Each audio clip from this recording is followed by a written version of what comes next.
ये पांचवा अधिकार है जिसमें पार्श्वनाथ भगवान के गर्भावतार का वर्णन है।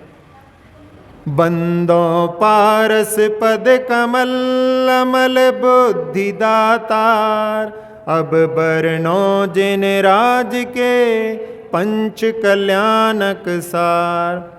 पारस प्रभु के पद कमल को नमन करके जो निर्मल बुद्धि के देने वाले हैं, अब उन जिनराज के पांचों कल्याणक जो सारभूत हैं उनका वर्णन कर रहे हैं। प्रथम अनंत अलोकाकाश, दसों दिशा मर जाद न जास, दूजो दरब जहां नहीं और, सुन्न स्वरूप गगन सब ठोर, तहाँ अनादि लोक थिति जान, छीदे पाए पुरुष संठान, कटि पे हाथ सदा थिर रहे, यह स्वरूप जिन शासन कहे। इसमें सबसे पहले अलोकाकाश जो कि अनंत है, जिसकी दसों दिशाओं में कोई सीमा नहीं है, असीमित है। यहाँ पर कोई और दूसरा द्रव्य नहीं, यहाँ पर जो कि शून्य स्वरूप है, चारों ओर केवल गगन ही गगन उस स्थान पर है, आकाश ही आकाश है। वहाँ पर अनादिकाल से लोक की स्थिति निर्मित है, जो पैर फैलाए हुए पुरुष के आकार का है, जो अपने कमर पर हाथ रख करके सदा स्थिर रहता है। इस प्रकार से लोक का स्वरूप जिन शासन में कहा है। पौन पिण्य बेड़्यो सरबंग, 14 राजू गगन उतंग, घनाकार राजू गणईस, कहे 343, जीवादिक 6 दरब सदीव, 300 भर्यो जथा घट घीव, स्वयं सिद्ध रचना यह बनी, ना इस करता हरता धनी। ये पवन पिंड से यानी बात वलियों से बेष्टित है, घिरा हुआ है, पूरी ओर से यानी सर्वांग चारों ओर से बात बलियों से घिरा हुआ है, और इसकी ऊंचाई 14 राजू प्रमाण है, जो आकाश में ऊंचे रूप में है। और ये घनाकार, इसका राजू का कितना प्रमाण होता है, जैसा कि प्रभु ने बतलाया है, वह 343 राजू प्रमाण है। यहाँ पर 6 जीवादिक द्रव्य हमेशा से हैं, ये इनसे भरा हुआ है। जैसे कोई घट घी से भरा होता है, ऐसे ही 6 द्रव्य इसमें भरे हुए हैं। ये स्वयं सिद्ध रचना है, किसी ने इसको बनाया नहीं है, कोई इसको नष्ट नहीं करता, कोई इसको चलाने वाला ब्रह्मा विष्णु महेश नहीं है। दर्भ दृष्टि सो ध्रुव्य स्वरूप, पर जैसो उत्पत क्षय रूप, जैसे समुद्र सदा थिर लसे, लहर न्याय उपजे अरुण से, लोक नाड़ी तिस मध्य महान, 14 राजू व्योम उचान, राजू मित चौड़ी चहुपास, यह त्रस खेत जिनागम भास। ये लोक द्रव्य दृष्टि से ध्रुव्य स्वरूप है, यानी हमेशा स्थिर रहने वाला है। लेकिन पर्याय की दृष्टि से देखें तो इसमें उत्पत्ति भी होती है और पूर्व की पर्याय क्षय को भी प्राप्त होती है। जैसे समुद्र सदा एक सा दिखाई देता है, लेकिन उसमें लहर उत्पन्न होती है और नष्ट होती है। इसमें लोक नाड़ी यानी तृष नाड़ी, जिसके मध्य में महान, जो कि 14 राजू ऊंची है और ये 1 राजू चौड़ी है, चारों ओर इसमें त्रस का वर्णन किया गया है। ये त्रस क्षेत्र जिनागम में कहा गया है। या के बाहर जंगम जीव, समुद्र घात बिन नाही सदीव, तामे तीनों लोक विशाल, ऊर्ध मध्य और पाताल, 16 स्वर्ग पटल 52, नवग्रीवक नव जान रवन, अनुदिश और अनुत्तर एक एक ही पटल गिने। इसके बाहर जंगम जीव यानी त्रस जीव नहीं पाए जाते, वो भी समुद्रघात के छोड़ करके, क्योंकि समुद्रघात में जब जीव बाहर उसकी आत्मा निकल जाती है तो उस समय में त्रस जीव उसके बाहर हो सकता है। ये 3 लोक में विभक्त है, विशाल रूप है, जिसमें ऊर्ध्वलोक, मध्यलोक और पाताल लोक के रूप में 3 लोक हैं। यहाँ स्वर्ग में 52 पटल मंजिल या परत कह सकते हैं स्वर्ग के विमानों की, और उसके ऊपर नवग्रीवक जो हैं 9 होते हैं, वो सुंदर होते हैं। और अनुदिश और अनुत्तर इनका एक ही एक पटल वहाँ पर गिनाया गया है। ये सब 63 पटल बखान, सिद्ध खेत सोहे सिर थान, उरद लोक बसे ही भाय, उत्तम सुर थानक सुखदाय, अधोलोक में बहुविध भेद, 7 नरक असुरादिक देव, मध्य लोक पुनीति जो तहाँ, असंख्यात दीपो दधि जहाँ। पूरे 63 पटल बतलाए हैं और सिर के स्थान पर सिद्ध क्षेत्र शोभायमान होता है। इस प्रकार से ऊर्ध्वलोक बहुत प्रकार का यहाँ पर बसा हुआ है, जो उत्तम सुर स्थान है। अधोलोक में बहुत प्रकार के भेद हैं, वहाँ पर 7 नरक भी हैं और असुरादिक देव भी वहाँ पर रहते हैं। और मध्य लोक में जो कि तीसरा है, वहाँ पर असंख्यात द्वीप और समुद्र स्थित हैं। तिन में शोभा बंत सुहात, जम्बू दीप जगत विख्यात, लक्ष्य महाजोजन विस्तार, सूरज मंडल की उनहार, वज्रकोट जिस ओट अभंग, परिमित जोजन 8 उतंग, चारों दिस दरवाजे 4, तिनके नाम लिखो अवधार। इनमें जो शोभा से युक्त जम्बू द्वीप जगत में विख्यात शोभायमान होता है, जिसका विस्तार 1 लाख महायोजन है और जो सूरज मंडल यानी सूर्य के समान गोल है। इसके चारों ओर वज्रकोट है जो भेद से रहित है, जिसको ओट देता है। ये 8 योजन ऊंचा है और इसमें चारों ओर 4 दिशाओं में 4 दरवाजे हैं। अब उनके नाम यहाँ पर लिख रहे हैं और उनको धारण करो या निश्चय करके मैं लिखता हूँ, ये दोनों भाव निकल सकते हैं। विजय नाम पूरब में जान, बेजयंत दक्षिण दिस ठान, पश्चिम भाग जयंत द्वार, उत्तर में अपराजित सार, लवन समुद्र खातिका रूप, 14 बेड़ियो सजल स्वरूप, तहाँ सुदर्शन मेरु महान, मध्य भाग शोभा असमान। पूर्व दिशा में जो दरवाजा है उसका नाम विजय है, दक्षिण दिशा में वैजयंत, पश्चिम दिशा में जयंत और उत्तर में अपराजित नाम का द्वार सारभूत है। और चारों ओर लवण समुद्र खाई के रूप में है, जो चारों दिशाओं में उसको अपने जल के माध्यम से घेरे हुए है और शोभा को प्रदान करता है। इसके बीचों बीच में सुदर्शन मेरु शोभायमान होता है, उसके समान कोई दूसरा नहीं है। अति उतंग लख जोजन सोय, ऋजु विमान जाऊ पर होय, सब सैलन में ऊंचो यह, ग्रीव उठाए कि दोयम कहे, करे कौन गिरी मेरी रीस, जिन पति न्योन होए मुझ शीस, चारों दिस चारों गजदन, नील निषद सो लगे महन।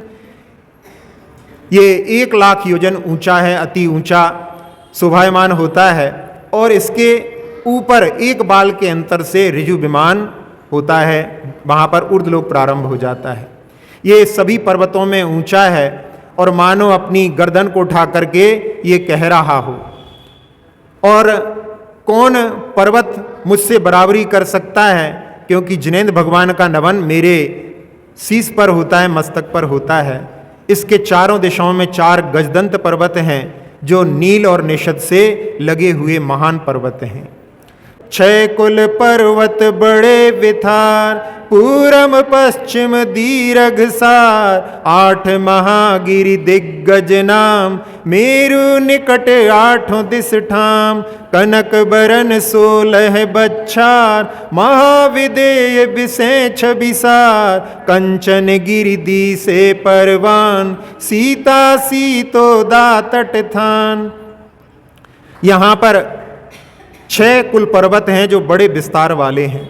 पूर्व और पश्चिम में समुद्र को जाकर के स्पर्श करने वाले जो बड़े विशाल पर्वत हैं, और जहाँ पर 8 महान पर्वत जो दिग्गजेंद्र के नाम के हैं, जो मेरु के निकट 8 दिशाओं में इनके स्थान हैं। कनक वर्ण वाले 16 बक्षार पर्वत महाविदेह में शोभायमान होते हैं, जो अत्यंत सुंदर छवि वाले हैं। और कंचनगिरी भी वहाँ पर दिखलाई देते हैं, जो सीता सीतोदा नदी के तट के ऊपर उपस्थित हैं। कुरुभूमाहि जमक गिरि चार, नील निषद के निकट निहार। चार नाव गिरि मिथ्या नाय, मध्यम जगन भोग भूमाय। विजयारथ पर्वत 34, इतने ही वृषभाचल दीस। ते मलेच्छ मदि खंडन बिखे, चक्री जहां नाव निज लिखे। कुरुभूमि में जहाँ पर भोग भूमियाँ हैं, वहाँ पर यमगिरी हैं 4, जो नील निषद पर्वत के निकट में हैं। और 4 नाभिगिरी भी वहाँ पर हैं, जो मध्यम और जगन भोग भूमि के बीच में हैं।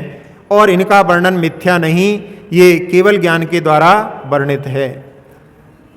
34 वहाँ पर विजयार्ध पर्वत हैं, और इतने ही वृषभाचल पर्वत भी वहाँ पर दिखलाई देते हैं।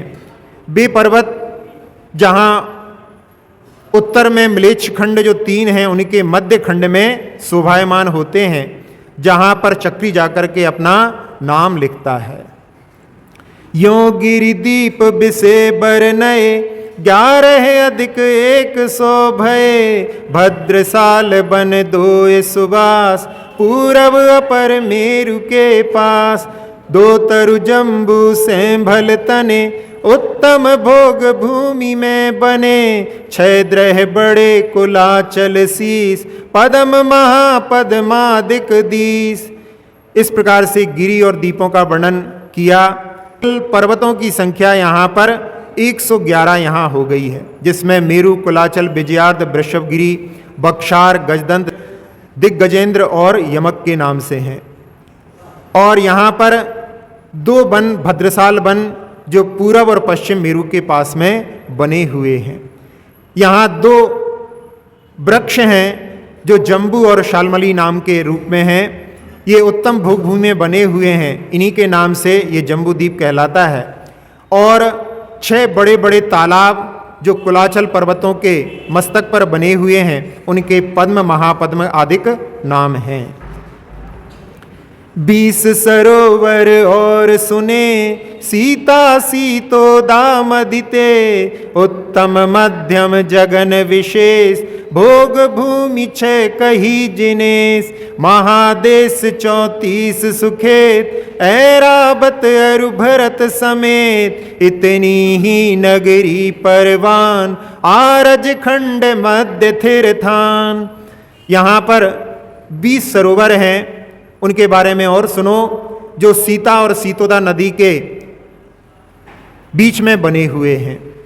और 3 भोग भूमियाँ वहाँ पर जो उत्तम, मध्यम और जगन के भेद से होती हैं, वो भोग भूमि में है। और इस प्रकार से 3 और 3 मिलकर के 6 हो जाती हैं, ऐसा जिनेन्द्र भगवान ने कहा है।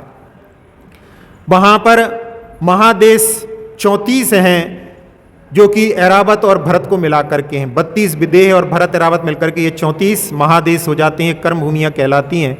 और इतनी ही यहाँ पर नगरी प्रमाण हैं, जो आर्यखंड के मध्य में स्थिर हैं, यानी शाश्वत भूमि जिसको अयोध्या कहते हैं, वो वहाँ पर हैं। उपसमुद्र की संख्या यही, कछु विनाशिक कछु थिर सही। पूरब दिस 2 बाग महन, देवारण्य दीप के अन। ऐसे ही पश्चिम दिस 2 भूतारण्य नाम तिन हो। गंगादिक सरिता 10 4, 64 महाविदेह मझार। उपसमुद्रों की भी संख्या बतलाई है, उसमें कुछ विनाशिक हैं और कुछ स्थिर हैं, यानी कुछ में परिवर्तन हो जाता है, कुछ हमेशा शाश्वत रहते हैं। और पूर्व दिशा में 2 बड़े बाग हैं, जो देवारण्य नाम से द्वीप के अंत में हैं। ऐसे ही पश्चिम में भी वहाँ पर 2 भूतारण्य नाम के शोभायमान होते हैं। और गंगादिक वहाँ पर नदियाँ हैं, जो कि 14 हैं। और 64 महाविदेह के बीच में भी नदियाँ बहती हैं। 12 विपुल विभंगा जे, महानदी 90 सब ए, इतने ही सब कुंड महान, जहाँ तरंगिनी उतरे आन। 17 लाख सवन परिवार, 96 ऊपर धार, यह सब जम्बू दीप समास, आगम में विस्तार प्रकाश। यहाँ पर 12 जो हैं बड़ी बड़ी विभंगा नदी हैं। ये महान नदियाँ सब मिलकर के 90 हो जाती हैं, और इतने ही महान कुंड हैं जहाँ पर ये पर्वतों से उतर करके ये नदियाँ उनमें गिरती हैं। इन सब का मिलकर के जो परिवार हो जाता है उसमें 17 लाख और 96,000 ये जो है उन पूरी नदियों का मिलकर के संख्या हो जाती है। ये सारी जम्बू द्वीप में वर्णित की गई हैं। इनका आगम में विस्तार से वर्णन जहाँ पर तिलोय पण्णति त्रिलोकसार आदि ग्रंथों में किया गया है। यही कथन अंगन विषय बरन्यो गणधर ईस, 3 लाख पद में सही ऊपर सहस 25, यों अनेक रचना आधार, दीप राज राजे अधिकार, तहाँ मेरु के दक्षिण भाग, के दो भूमि तिय सुभग सुहाग। यही कथा अंगों में भी वर्णित की गई है जिनको गणधर स्वामी वर्णित करते हैं, और इनका वर्णन वहाँ पर 3 लाख में और 25,000 पद ऊपर लेकर के, यानी 3,25,000 पदों में इनका वर्णन किया गया है। ये जम्बूद्वीप अनेक रचनाओं का आधार है, जो सूर्य के समान आकार में शोभायमान होता है प्रधान रूप से, और यहाँ मेरु के दक्षिण भाग में मानव भूमि रूपी स्त्री के लिए सुंदर सौभाग्य के रूप में जो स्वामी के रूप में उपस्थित हो।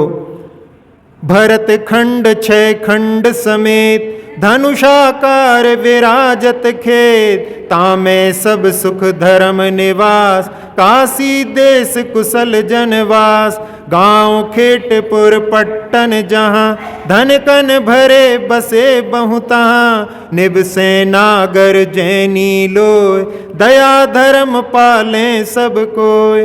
भरत खंड में 6 खंड हैं और वह धनुष के आकार में शोभायमान होता है, और उनमें सभी सुख से वहाँ पर धर्मपूर्वक निवास करते हैं, और उसमें काशी नाम का देश जो कि कुशल है और जहाँ पर मनुष्यों का वास है, जहाँ पर गांव, खेत, नगर और पट्टन शोभायमान होते हैं, धन और अनाज से वहाँ पर सभी भरे हुए हैं, और जहाँ पर नगर नगर में जैनी लोग निवास करते हैं जो दया धर्म का पालन करने वाले हैं। जिन मंदिर ऊंचे जिन माय, नर नारी नित पूजन जाय, पद पद पुर पंकित पेखिए, उदव स्थान न कहीं देखिए, नीर अगाध नदी नित बहे, जलचर जीव जहाँ नित रहे, मुनि जन भूषित जिनके तीर, कौसग धरि ठाणे धीर। जहाँ पर बड़े बड़े जिन मंदिर शोभायमान होते हैं, जहाँ पर नर नारी रोज पूजन करने के लिए जाते हैं, और पद पद पर यानी पास पास में वहाँ पर नगरों की पंक्तियाँ दिखाई देती हैं, और कोई भी उजाड़ स्थान वहाँ पर दिखलाई नहीं देता। जहाँ पर नदियाँ अगाध जल के माध्यम से बहती रहती हैं, और जिनमें जलचर जीव भी वहाँ पर नित्य रहते हैं, और मुनि समूह के द्वारा उनके दोनों तट वहाँ पर शोभायमान होते हैं, जो कायोत्सर्ग करते हुए वहाँ पर धैर्य धारण करके तप करते हैं। ऊंचे पर्वत झरना झरे, मार्ग जात पथिक मन हरे, जिनमें सदा कंदरा थान, निश्चल देह धरे मुनि ध्यान, जहाँ बड़े निर्जन बन जाल, जिनमें बहुविध बिरछ विशाल, केला कर पट कटहल कैर, कैथ करोंदा कौच कनेर। उस काशी देश में ऊंचे ऊंचे पर्वत जिस पर से झरना झरते थे, और जो पथिक मार्ग में जाते थे उनको मन को हरने वाले थे। उन पर्वतों में गुफाएं बनी हुई थी, जो जिनमें जाकर के मुनिराज निश्चल होकर के शरीर को बिना हिलाए हुए ध्यान करते थे। जहाँ पर बड़े बड़े निर्जन वनों का जाल था, जिसमें बहुत प्रकार के बड़े बड़े वृक्ष थे। उनमें कुछ के नाम यहाँ पर बतला रहे हैं। जो अनुप्रास अलंकार से यहाँ पर रचना की गई है, उसमें बहुत सारे नाम तो पुराने शब्दकोश में भी नहीं मिल रहे हैं, फिर भी उनका यहाँ पर अपन उच्चारण कर लेते हैं। किरमाला कंकुल कलहार, कमरख कंज कदम कचनार, खिरनी खारक पिंड खजूर, खैर खिरहटी खे जड़ भूर, अर्जुन अमली आम अनार, अगर अंजीर अशोक अपार, अरनी औंगा अरलू भने, ऊबर अंड अरीठा घने। यहाँ कंकुल नाम का जो फलदार वृक्ष होता है, कमरख भी एक खट्टे फल को देने वाला वृक्ष होता है, और पिंड खजूर भी यहाँ पर लिखा है। वैसे तो जो विदेशों से आता है, लेकिन यहाँ पर उसका भी वृक्ष के बारे में लिखा हुआ है। और बहुत सारे ऐसे वृक्षों के भी नाम हैं जिनसे आप लोग परिचित नहीं हैं, और जिनसे परिचित हैं केवल उनके अपन नाम यहाँ पर पढ़ लेते हैं। पाकर पीपल पूग प्रियंग, पीलू पाटल पाड़ पतंग, गौंदी गुड़हल गूलर जान, गांडर गुंजा गोरख पान, पंचाप चीड़ चिरौंजी फली, चंदन चोल चमेली मली, जंड जवीरी जामन कोट, नीम नारियल हीस हिंगोट। पूग का फल जो है सुपारी का होता है, और पाटल गुलाब को कहते हैं।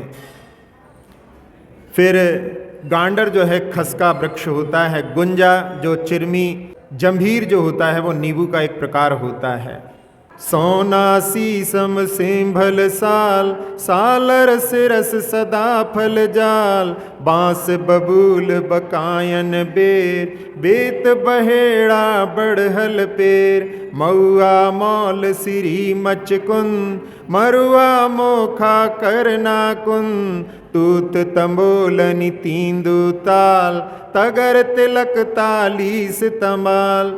यहाँ पर एक ही एक अक्षर को लेकर के बार बार उन शब्दों को प्रयोग किया है, इसलिए इसमें अनुप्रास अलंकार के साथ में यहाँ पर रचना की गई है। इसमें कुंद का पुष्प यानी मोगरा का जो पुष्प होता है, उसके वृक्षों के बारे में भी बतलाया है। इहि बिद रहे सरोवर छाय, सब ही कहत कथा बढ़ जाय, तहाँ साधु एकांत विचार, करें पठन पाठन विधिसार, विविध सरोवर शीतल ठाम, पंथी बैठ ले ही विश्राम, निर्मल नीर भरे मनहार, मानो मुनिचित विगत विकार। यहाँ पर कई प्रकार के वृक्षों से सरोवर जो है शोभायमान होते हैं। सबका यदि वर्णन करेंगे तो कथा बहुत विस्तृत हो जाएगी। जहाँ पर साधु एकांत में विहार करते हैं और वहाँ पर स्वाध्याय पठन पाठन सभी प्रकार की क्रियाओं को वो संपन्न करते थे।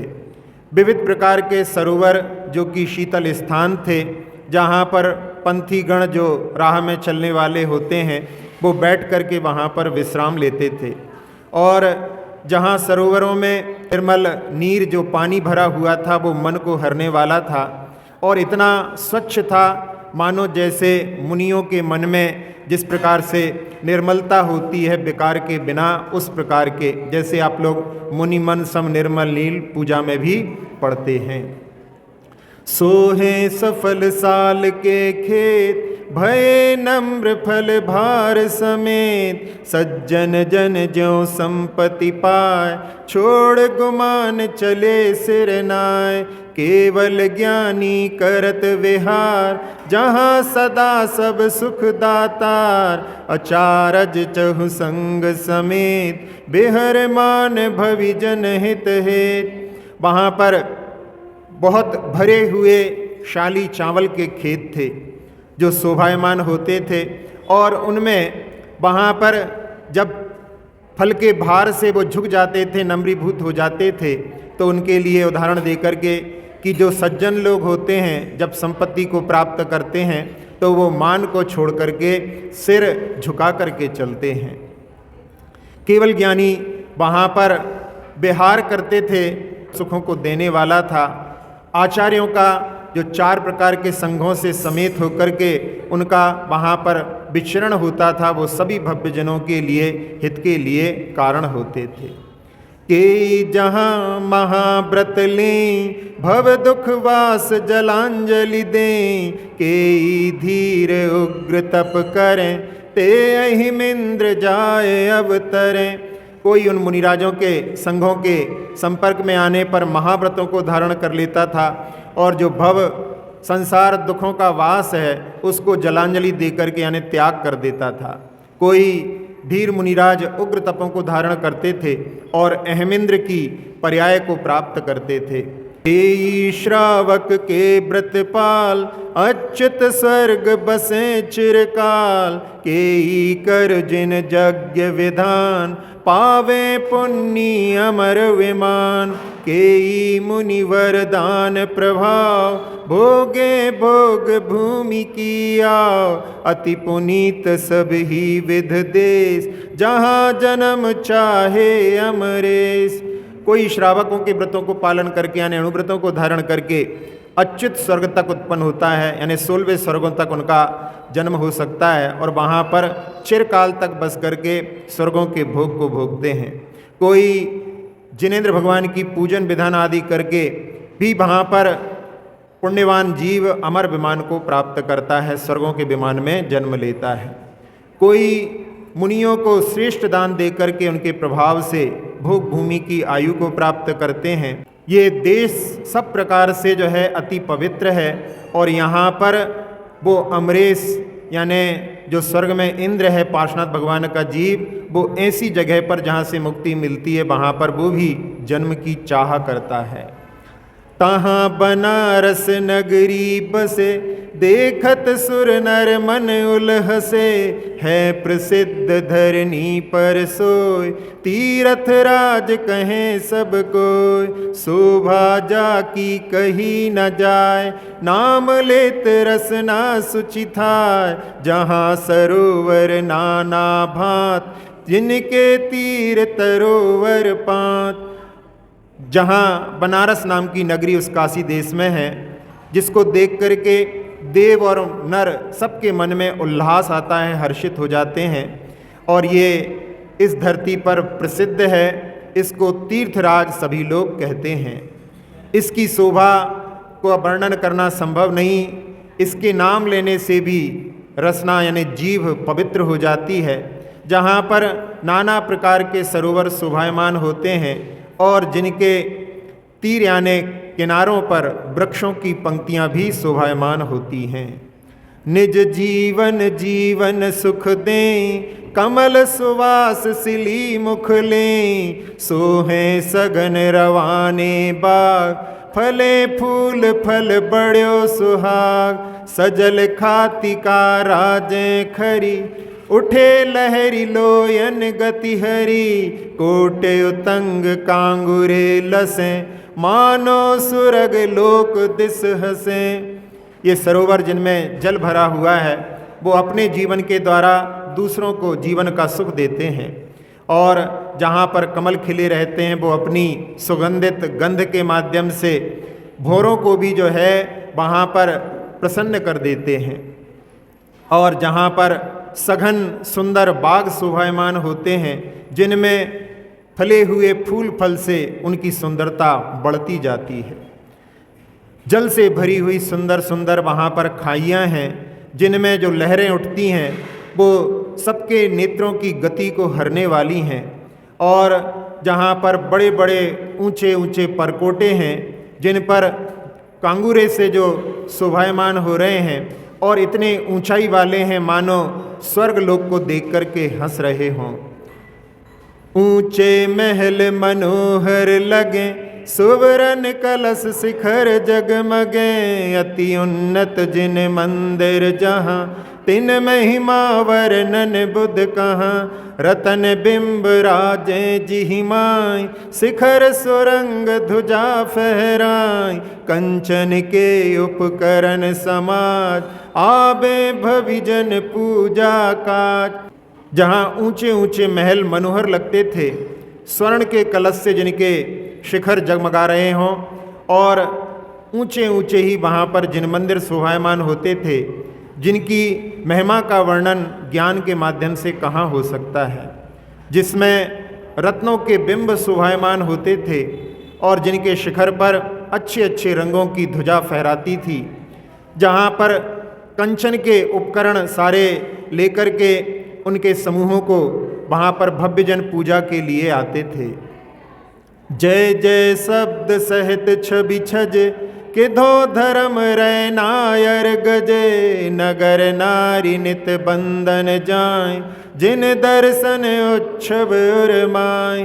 भूषण भूषित सुंदर दे, मानो सुभग अप्सराए। सब गृहस्थ साधें षटकर्म, पाले प्रजा हिंसा धर्म। वहाँ पर जय जय शब्दों का इतना नाद होता था, उसके कारण में वहाँ पर जो शोभा अच्छी लगती थी और ऐसा लगता था मानो धर्म का समुद्र ही गर्जना कर रहा हो। जहाँ पर नगर की नारियाँ नित बंदन करने के लिए आती थीं, जिन्हें भगवान के दर्शन और उत्सव यानी पूजा विधान के भाव उनके हृदय में रहते थे, जो आभूषणों से आभूषित रहती थीं, ऐसी सुंदर देह वाली मानो स्वर्ग की अप्सराएं यहाँ पर विचरण कर रही हों। इस प्रकार से सारे गृहस्थ षटकर्म जो देव पूजा आदि होते हैं उनको पालन करते थे और सारी प्रजा अहिंसा धर्म का पालन करती थी।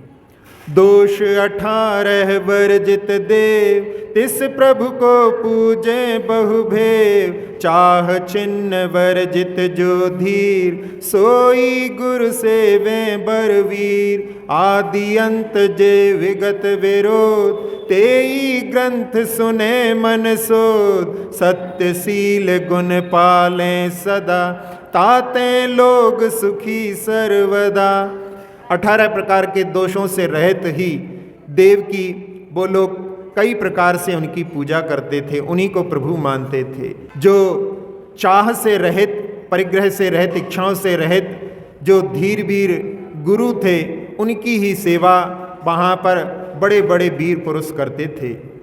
जो आदि और अंत में यानी पूरे में जिनमें कोई भी विरोध नहीं होता, यानी कहीं पर कुछ वर्णन हो, कहीं पर उसी का विरोध का वर्णन हो, ऐसा नहीं रहता था। इन्हीं ग्रंथों को वहाँ पर सभी लोग शुद्धि पूर्वक जो है सुनते थे और सत्यशील गुण का हमेशा पालन करते थे। इसके कारण में वहाँ पर सभी लोग सुखी रहते थे। प्रजा बनारस नगर की, नागर नीत सुजान। चार रतन के पार की, लइए घर घर थान।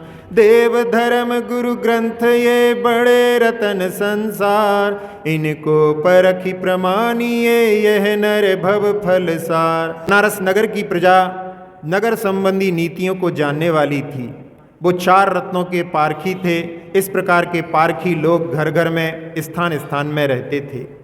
4 रत्नों के बारे में संसार में देव, धर्म, गुरु और ग्रंथ, यही 4 बड़े रत्न हैं। इनको देख करके, इनका प्रमाण करके ही जो इनका सेवन करते हैं, वे ही नरभव में फलभूत सार को प्राप्त करते हैं।